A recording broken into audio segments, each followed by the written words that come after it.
Após o intervalo, estamos retomando a nossa sessão de julgamento. Anuncio o processo de recurso 1.2482/2018, aí 2018-04094, recorrente Carbomil Química S.A., recorrido Seju. Relator, doutor Leilson Oliveira Cunha. Representando o Estado, doutor André Carreiro.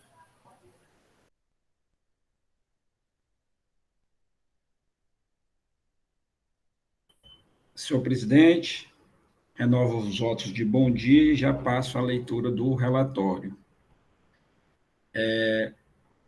Essa autuação decorreu de infração de crédito indevido pelo contribuinte ter se apropriado de ICMS destacados na aquisição de produtos para uso ou consumo, CFOP 1556. A autuação com imposição e multa respectiva de R$ 12.359, tendo como dispositivo infringido o artigo 60(2) do decreto 24.569/97 e penalidade no artigo 123(2)A da lei 2.670/96. A infração ocorreu nos meses de fevereiro, março, junho, julho e agosto de 2014. Nas informações complementares, o auditor fiscal relatou que, ao verificar o exercício de 2014, através das informações fiscais declaradas pelo contribuinte, detectou que a empresa adquiriu diversas mercadorias, inclusive materiais para uso ou consumo, CFOP 1556, se aproveitando indevidamente crédito ICMS referente às citadas aquisições. Com as mercadorias pneu, câmara de ar e protetor, referente às notas fiscais números 258.053, 262.316, 257.554, 261.800, 263.578, 257.554, 259.669 e 257.553, não, 258.053, em desacordo com o artigo 60, segundo do decreto 24.569/97. Interposta a impugnação, a autoridade julgadora de primeira instância decidiu pela procedência do feito, entendendo violação ao artigo 62(2) do decreto 24.569, em razão de escrituração na conta gráfica de ICMS em desacordo com a legislação, aplicando a penalidade nos termos do artigo 123(2)A da lei 2.670/96. Resignado com o julgamento de primeira instância, o contribuinte interpôs recurso ordinário, tempestivo, e que consignou em síntese que haveria diversos significados sobre bens, sendo bem de mercadoria ou serviço aqueles que podem satisfazer uma necessidade humana, bem de capital, sendo bem de produção de máquinas e equipamentos, mas não matéria-primas, não consumido no processo produtivo, também bem de consumo, bem econômico que se destina ao consumo individual, como alimentos, roupas, eletrodomésticos, bem de produção, o bem econômico que se destina a produzir outros bens, como máquinas e matéria-primas de fábricas e outros.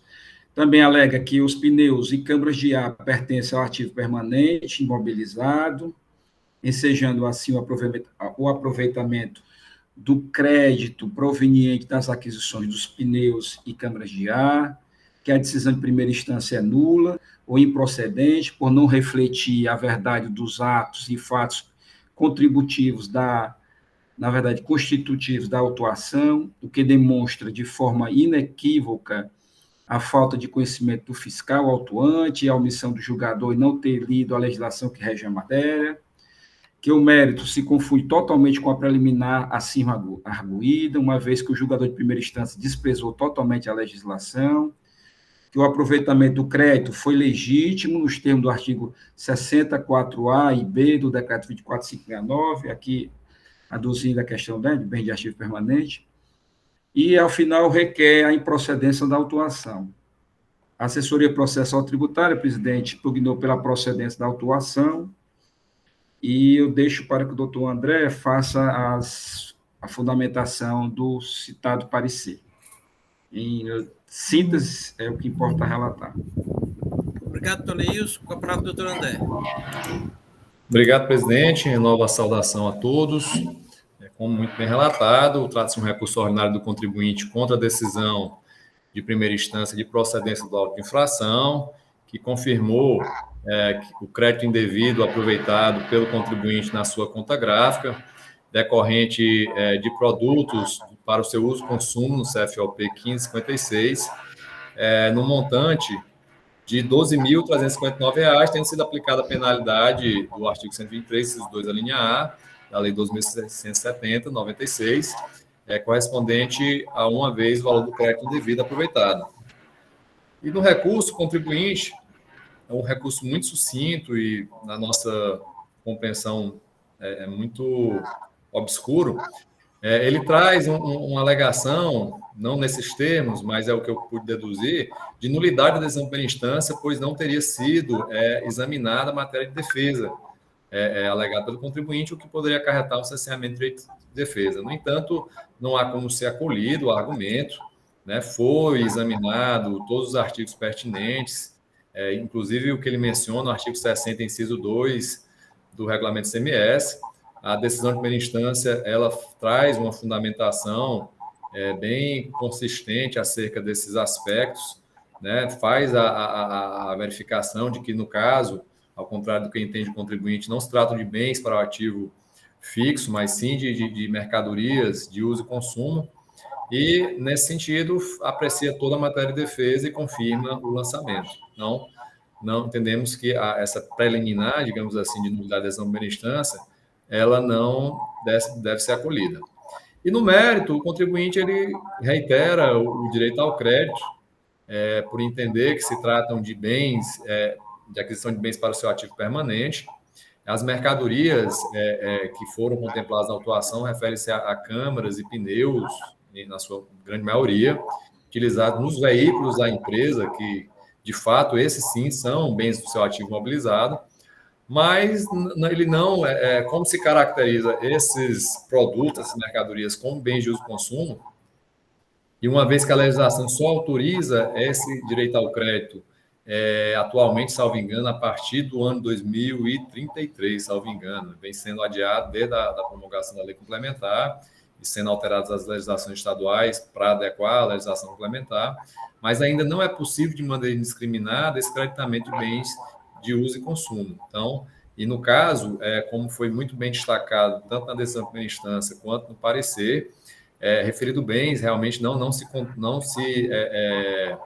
qualificam como bens do ativo permanente, conforme previsto no artigo 60, inciso 9, a linha A, e no seu parágrafo 1º, especificamente do regulamento CMS, que diz que, para efeitos desta seção, entende-se por bem do ativo permanente aqueles assim considerados pela legislação federal pertinente. E, no caso, essa legislação é a Lei 6.404, de 76, que é a Lei das Sociedades Anônimas, que traz alguns critérios para que um bem seja considerado pertencente ao ativo permanente. Né? Dentre eles, seriam direitos que tenham por objeto bens destinados à manutenção das atividades da empresa ou exercício com essa finalidade, inclusive os de propriedade industrial ou comercial. O regulamento também, as normas da Receita Federal também trazem mais elementos acerca da caracterização do que se considera bens do ativo permanente. E, no caso, os produtos cujo o imposto destacado no documento fiscal foi tomado do crédito não se enquadram, né? Pneus, câmaras e protetores não se qualificam como ativo permanente, mas sim partes integrantes dos bens,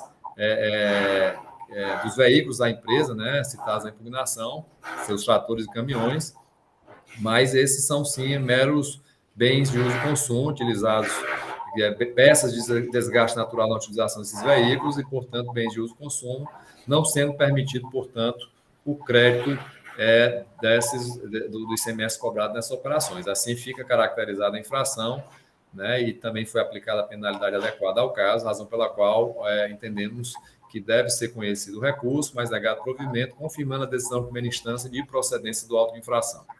São as nossas considerações, senhor presidente e senhores conselheiros. Obrigado, doutor André. Senhores, o processo está em discussão. Falei isso? Alguma consideração? Senhores conselheiros. Presidente, não, presidente.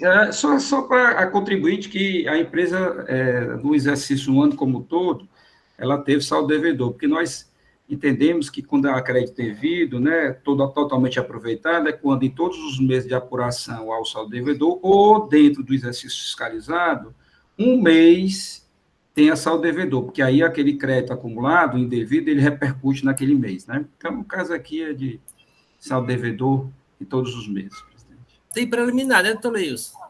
Essa preliminar tem essa de nulidade da decisão de primeira instância, né, que também não a gente afasta, que foi bastante discutida pelo julgador de singular, as contraditas trazidas na impugnação, e também a outra seria, não é nem pela nulidade do auto, que ele disse que se confunde com, ele mesmo disse que se confunde com mérito, seria mais pela improcedência, né? Então, a preliminar que eu acho só existe a da decisão singular, nulidade da decisão singular.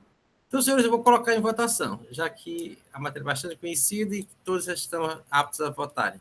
Com relação a essa preliminar de nulidade de primeira instância, como vota o doutor Leilson? Presidente, como dito pelo doutor André, isso foi bastante secado pelo julgador singular, eu afasto. Algum conselheiro vota de forma contrária ao relator? Vota essa nulidade? Então, afastado nulidade. E no mérito, como vota o doutor Leilson? Presidente, com êxito do recurso, nego-lhe provimento para confirmar a decisão condenatória de primeira instância. Doutor Wander? Acompanho o relator, senhor presidente. Doutor Marcos? Está sem áudio. Acompanho o relator, presidente. Doutora Lourdes? Com relator, presidente. Doutora Elineide? Com relator. E doutor Henrique? Acompanho o relator, senhor presidente. Então, por votação unânime, o recurso é conhecido, mas não provido para confirmar a decisão condenatória da primeira instância. Esta é a decisão para o presente processo. Passamos para o último processo da pauta do dia, que é o processo de recurso 1.1353/2017, aí 2016-27.501. Recorrente Seju, recorrido engarrafamento Coroa Limitada. Relatora a doutora Maria Elineide Silva e Souza. Com quem está a palavra? Obrigada, senhor presidente. Renovo o bom dia e faço o relato. O processo, ele trata da falta de emissão de documento fiscal detectada por meio do levantamento de estoque de mercadoria, referente ao exercício de 2013. O agente do fisco indica como dispositivos infringidos os artigos 127, 169 e 176A e 177 do Decreto 24.569/97.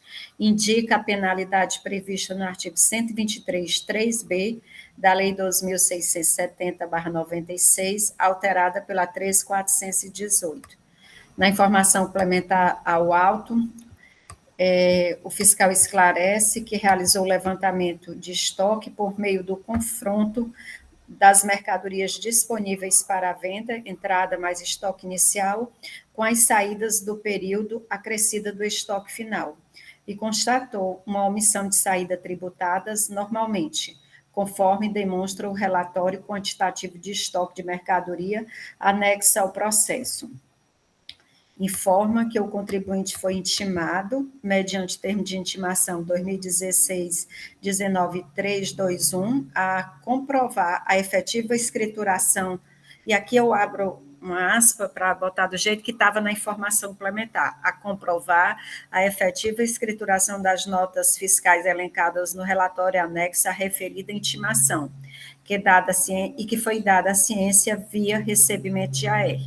Foi lançado imposto, alíquota de 25%, no valor de R$ 117.206,78, e multa de 30%, no valor de R$ 140.648,14. Em primeira instância, o o autuado apresenta defesa tempestiva, arguindo a nulidade do auto de infração por cesseamento ao direito de defesa por falta de clareza. Observa que a autuação foi embasada no valor do custo médio dos produtos e não foi anexado documentos fiscais que serviram de base ao lançamento fiscal. O agente apresenta uma acusação genérica, fato que resulta em nulidade da autuação, e argui ainda a nulidade por falta de provas. Em primeira instância, o processo é julgado nulo, considerando que a ausência dos relatórios de entrada e saída, então, por falta de prova, né, cesseamento ao direito de defesa.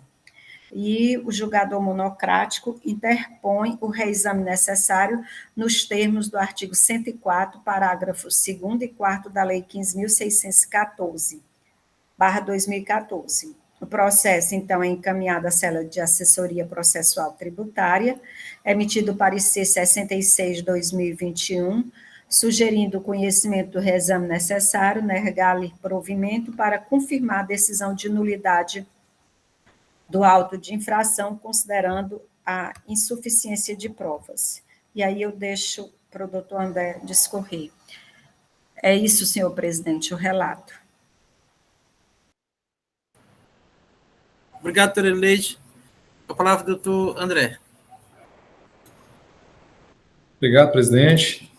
Como bem relatado, temos em análise um reexame necessário de uma decisão de primeira instância de nulidade do auto de infração, o cesseamento de defesa do contribuinte, né? Auto esse lavrado em decorrência da falta de escrituração de notas fiscais, né? Na FD do contribuinte, né?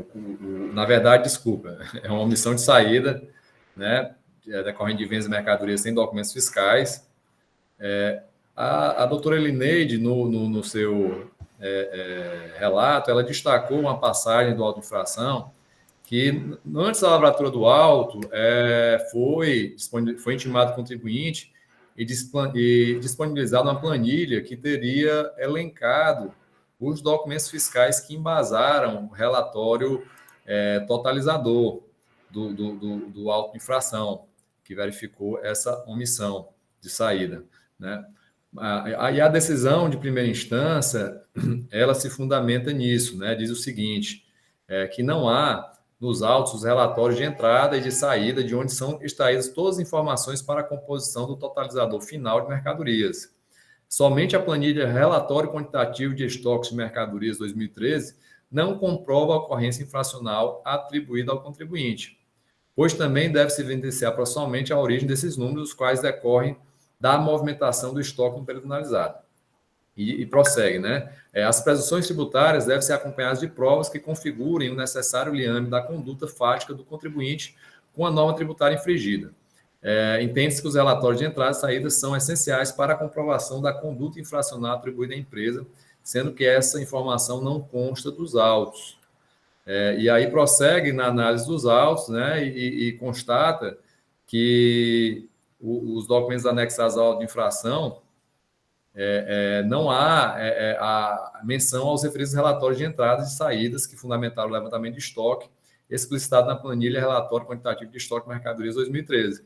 E é esse o fundamento que o julgador se utiliza para entender que, de fato, houve cesseamento de defesa do contribuinte, pois, além do relatório quantitativo de estoque de mercadorias, também precisaria desse relatório de entradas e saídas com a indicação das operações do contribuinte, né? Aí a questão que tem que ser examinada pelos senhores é essa divergência de informação do que consta com a informação complementar, que apesar dessa autuação estar instruída de fato aqui, como a gente verifica, só com esse relatório, esses documentos fiscais, relatórios de entradas e saídas, teriam se disponibilizado sim ao contribuinte, segundo consta no auto de infração. Na terceira Câmara de Julgamento, nos processos mais recentes, a gente tem buscado dar uma efetividade ao disposto no artigo 84, parágrafo 1º da Lei 15.614 do CONAT, que diz que cabe ao julgador sanear eventuais irregularidades existentes no processo, a fim de permitir o perfeito conhecimento do lançamento e o seu julgamento, né? É isso que a gente tem observado em algumas situações, dependendo das circunstâncias processuais, se anula a decisão de primeira instância pelo fato do julgador singular não ter observado esse dispositivo para que ele oportunize a regularização com a apresentação de eventual documento faltante, mas mencionado pelo autuante, né, para que traga os autos e oportunize nova defesa ao contribuinte com base nesse documento ausente, mas existente. Em outras situações, se converte, mesmo em segunda instância, para que proceda-se a essa diligência, né? É uma decisão que é um meio termo, né? Evita a nulidade do auto por esse vício, né? Por essa formalidade. Também ela está atenta aos princípios da economia e celeridade processual e eficiência da administração pública, né? Que deve reger também a atividade administrativa de lançamento dos créditos tributários, né? Então, nesse sentido, e conforme destaque da doutora Elineide, que entendo que, no caso, cabe sim essa conversão de diligência para que o autuante proceda à juntada desses relatórios que ele menciona que acompanhou o termo de intimação, né, para que, retornando aos autos, o contribuinte possa se manifestar. E, na realidade, presidente, aqui a situação é um pouco mais complicada. Então, acho que mais coerente seria não a nulidade da autuação, mas a nulidade da decisão de primeira instância, para que retorne o processo para que seja observada a diligência prevista no artigo 84, parágrafo 1º da Lei do CONAT. A gente diverge quanto à assessoria e do julgador de anular totalmente o auto, já que há uma menção a essa relação de notas fiscais, essa planilha que corresponde a esse relatório de entrada e saída, de modo que não entendo pela nulidade do auto de infração, mas sim da decisão de primeira instância, oportunizando a observância do artigo 84, parágrafo 1º, para converter em diligência, e nesse sentido a Procuradoria se manifesta pelo conhecimento do resumo necessário para que seja dado provimento a ele para anular a decisão de primeira instância para a referida diligência. É a nossa consideração. Obrigado, doutor André. Senhores, o processo da discussão, doutora Elineide. Obrigada, senhor presidente.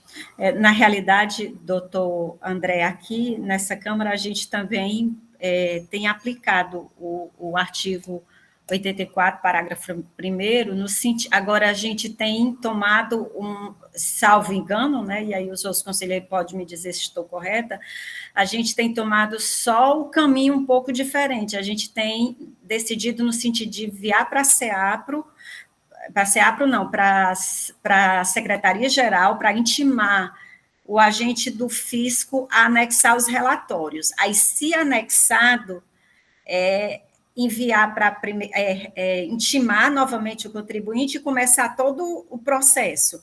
E se ele não apresentar, aí voltaria para a Câmara para julgamento, porque aí seria o caso realmente da confirmação da nulidade.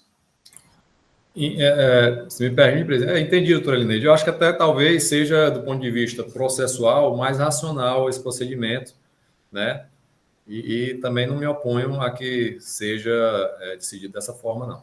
Inclusive, eu conversei até com a doutora Marta, andei conversando com outros colegas, no sentido de que pudesse ser normatizado alguma coisa nesse aspecto, porque eu estava observando que a gente estava tomando caminhos diferentes para o mesmo, para dar cumprimento à mesma medida.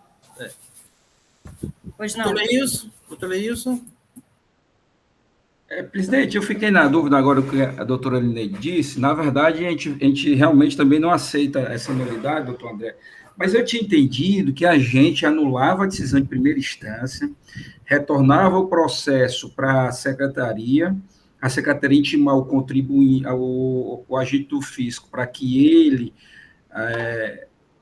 trouxesse os relatórios que estão faltando na autuação e depois intimasse o contribuinte novamente para que ele dispusesse do prazo para fazer o pagamento, se quisesse, com os descontos, e se não havendo esse pagamento, aí o processo voltaria no julgamento de primeira instância, e voltaria à cadeia normal de julgamento.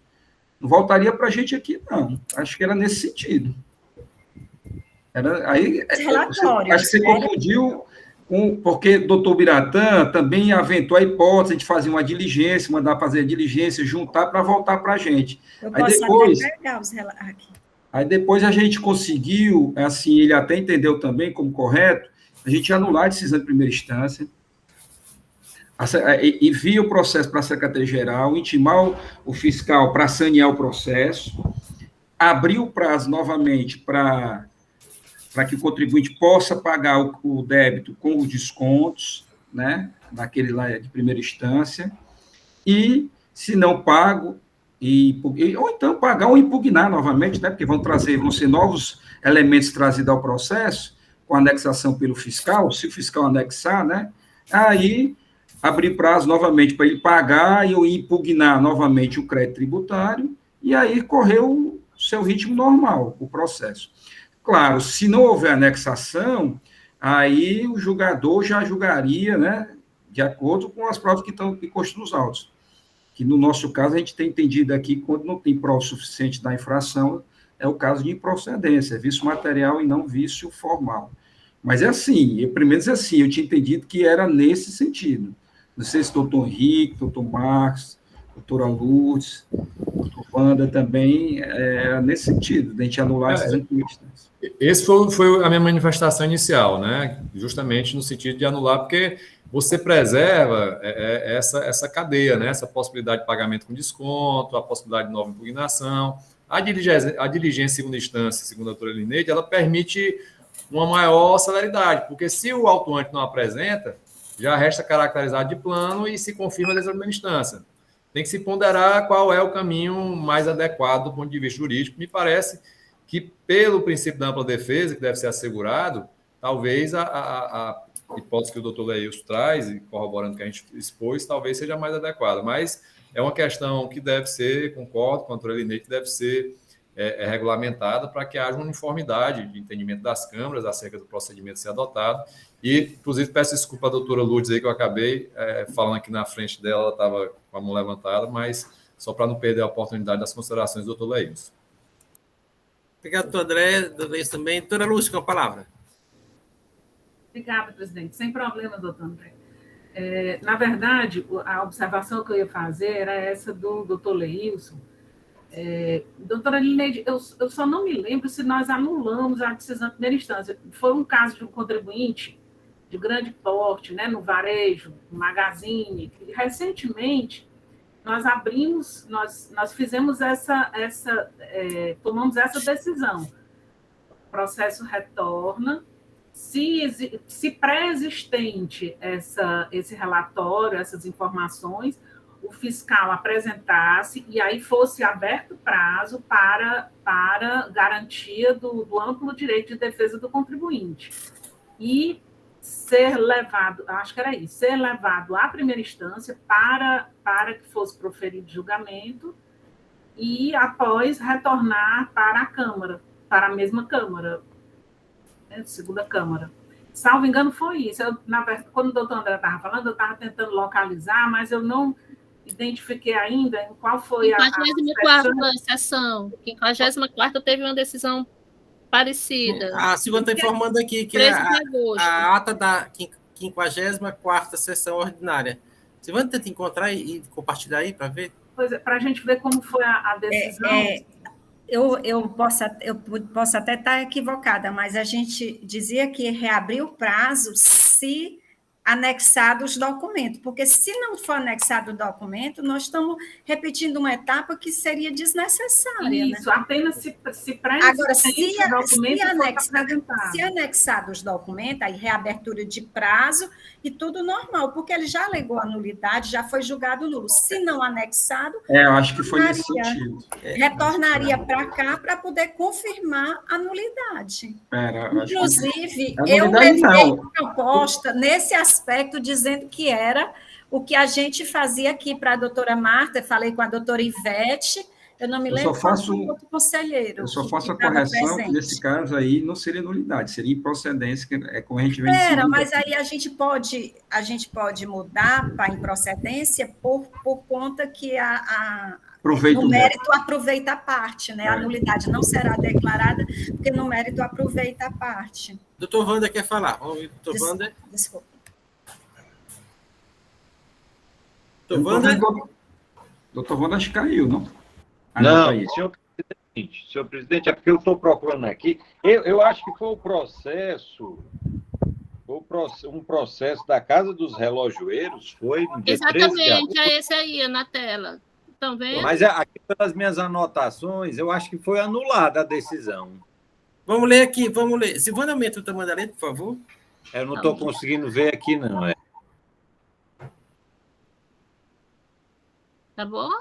Mais? Melhorou. Então, a decisão... agora só centraliza. Obrigado. Foi anulada a decisão singular. Dar provimento ao recurso interposto. Declarar nulidade de decisão singular, retorno para a Procedimento Geral para a seguinte providência. Solicitar. Isso. Auditor fiscal, CELAB, anexar os autos. As planilhas. Foi anulada, sim, a decisão. Foi.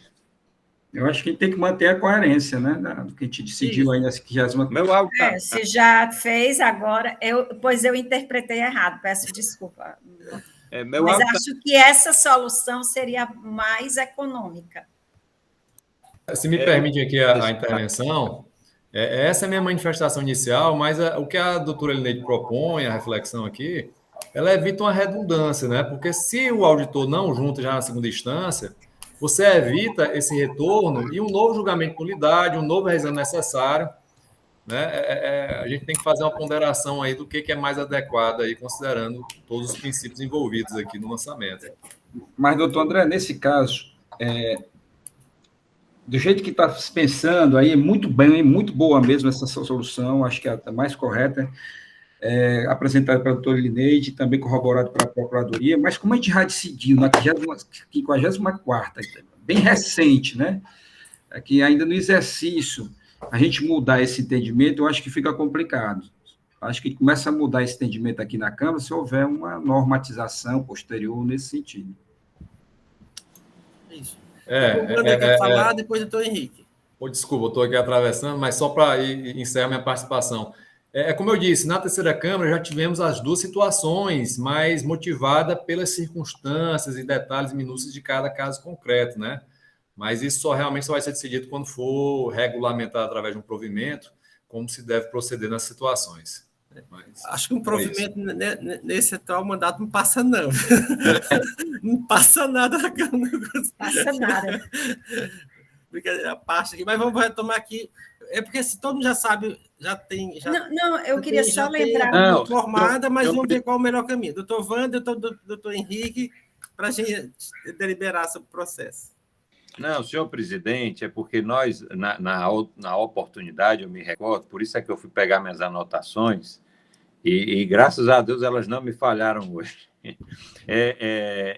Na realidade, a gente se atentou ao fato exatamente da possibilidade que vai ser a reabertura do prazo para o contribuinte poder fazer o pagamento, né? Que em segunda instância nós não poderíamos fazer isso. Ao recebermos as planilhas, nós não poderíamos fazer isso. E aí, para assegurar esse direito ao contribuinte, teríamos que anular a decisão para poder retornar à primeira instância e começar todo o processo. Era isso, senhor presidente. Obrigado, doutor Wander. Doutor Henrique?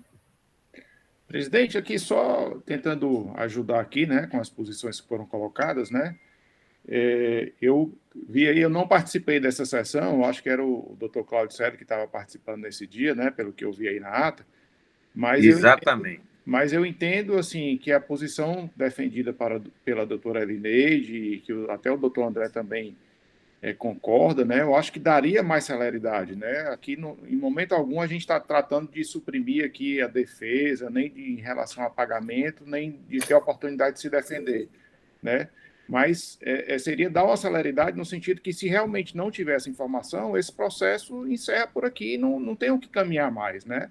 Mas já deixando dito que, anexando os documentos, a decisão já teria, assim, colocada que seria anular realmente o julgamento e abrir novo prazo para a empresa se manifestar se a documentação for apensa ao processo.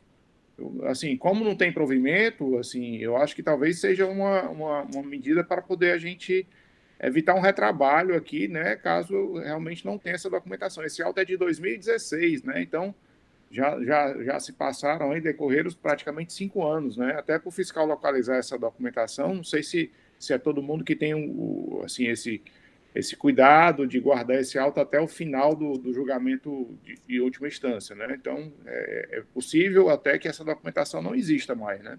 Então, é por isso que daria uma celeridade maior ao processo. Mas a legislação, doutor Henrique, determina que seja mantida, guardada, conservada a documentação enquanto não tratado do processo administrativo. Realmente, os fiscais têm essa prática de guardar, realmente tem só um quarto para guardar papel, né, doutor Leilson? Leide, acho que guarda também papel. Eu, pelo menos, guardava, viu? Pegava uma rinite miserável quando ia pegar. Leide. Eu queria fazer uma observação que talvez tenha passado... Não, doutor Leilson não tenha lembrado desse fato, desse processo, desse outro processo aí. Esse processo aí, doutor Leilson, ele era cartão de crédito, e a gente mandou, inclusive, para o laboratório fiscal, porque o laboratório fiscal detém e guarda essas informações. Diversamente, desse processo aqui, que trata de omissão de entrada e saída, cujos dados são produzidos, lógico que o laboratório manda, mas o laboratório manda só os dados primários. Os relatórios de entrada e saída são produzidos pelo agente do fisco e fica somente no poder dele. Era isso que eu estava tentando também procurar aqui algumas anotações. Num processo semelhante a esse, que já faz um tempo, foi de minha relatoria, só não encontrei aqui o despacho, a nossa decisão foi nesse sentido, de remeter para a Secretaria-Geral para intimar o agente do fisco a anexar os processos, anexar os relatórios. Se anexados, reabrir prazo para apresentar a defesa ou pagar, e aí seguir o trâmite do julgamento. Se não anexado, retornar a Câmara. Mas nessa que você está falando aí, a gente não anulou a decisão de primeira instância? Não, no dia a gente não anulou, a gente tomou essa decisão. É porque, como eu estou com os arquivos, não estou com todos os arquivos aqui, eu não consigo encontrar, mas foi um despacho de perícia. Mas, assim, eu não tenho nenhuma objeção em anular e tomar a medida que o senhor está falando. Agora, eu só queria que a gente atentasse que essa decisão do processo dessa semana foi diferença de arquivos de cartão magnético, de cartão de crédito. Nesse caso, além da guarda pelo agente do fisco, tem a guarda pelo próprio laboratório fiscal que guarda esses relatórios, que detém a posse desses relatórios. Até o senhor disse assim, é muito difícil, e não seria uma produção de prova nova, porque o relatório já existia à época, ele só está guardado de posse do laboratório fiscal. Lembro até dessa intervenção. Bom, mas aí eu fico para tomar a decisão que a Câmara achar melhor. Vamos deliberar. Se você não anular essa decisão e mandar para a Secretaria-Geral e ela decidir se vem para cá ou vai para a instância, você, na verdade, você com o seu recurso deu provimento ou não, fica processualmente falando, fica uma coisa muito esquisita. Pronto. Como é que eu vou mandar para a primeira instância um processo certo. E a decisão está mantida? Que eu não anulei a decisão da primeira instância, não foi anulada. Então, vai ter uma decisão de nulidade e depois uma subsequente, sem ter sido anulada essa decisão. A questão é o rito processual aí, que fica meio atropelado quando não se anula essa decisão. Mas a questão como o doutor André falou, é bom que haja uma regulamentação. Enquanto não, acho que cada Câmara está encontrando assim, a via que está achando mais razoável, mas precisamos regulamentar. Vou ver se falar com a doutora Marta. Eu vou tentar redigir outro provimento, ver se passa alguma coisa que seria o pleno. Já tem coragem? Eu tenho coragem. A esperança é a única que morre. Conselheira Elineide, em 23 de junho, também há decisões de reabertura de prazo da Magazine Luiza, mas não tem nenhum processo seu, eu acho que não são esses. Não, era muito antigo, foi o primeiro. Mais antigo, né? É. Esse da Magazine Não, Luiza também anula. Diante da consideração do doutor Franzé, aí eu realmente vou no sentido, nesse aspecto, até mesmo porque a terceira Câmara já faz assim, é terceira ou não, a quarta Câmara trabalha assim, e aí fica mais ou menos homogeneizado ou uniformizado o tratamento. Doutora Luz queria falar, doutora Luz. Era sobre esse processo que eu me recordava, porque o da Casa dos Relógios eu não participei. E a referência que o doutor Leilson fez e que eu fiz é desse do Magazine Luiza, foi similar. Obrigada. Obrigado, doutora Luz. Então, vamos votar. Doutora Elineide, como vota? Convencida, anular a decisão de primeira instância, determinar o retorno do processo à Secretaria-Geral para intimar o agente do fisco a anexar os relatórios, né, e intimar o contribuinte para a reabertura de prazo, para defesa e pagamento. Doutor Henrique? Presidente, acompanha o relator. Doutor Leilson? Com a relatora. Doutor Wander? Acompanha a relatora, senhor presidente. Doutor Marcos? Acompanha a relatora, presidente. Doutora Lourdes? Acompanha a relatora, presidente. Só uma observação, doutora Elineide, se não exibido o documento, apenas essa ressalva, né? Se não exibido... Cabe mais, porque foi anulada a decisão. Arquive-se, né? Ok? Isso. Obrigada. Então, a segunda Câmara, por votação, não conhece o recurso de aprovimento e reforma de decisão de primeira instância para declarar a nulidade da decisão e determinar o encaminhamento do processo a SECAT para intimar ao fiscal atuante para apresentar a documentação pertinente ao lançamento. E reabertura de prazo para apresentar nova defesa. É a decisão para o presente processo. Senhores, já percorremos toda a pauta de hoje. Gostaria de agradecer a presença de todos. Estaremos de novo aqui no dia 20, segunda, que é a penúltima e a última sessão, dia 21. Segunda-feira, doutor André, teremos uma sustentação oral. Do EAS Educação S.A., que o relator é a doutora Elineide, relator de um, e o doutor Rafael no outro processo.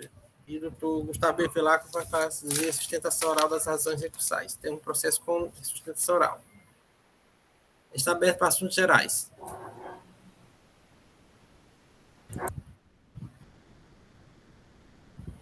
Não havendo assuntos gerais, quero agradecer a todos, desejar um bom dia, um bom trabalho e nos vemos na segunda-feira. Bom dia. Bom dia a todos. E presidente Silvana, eu vou conversar com os demais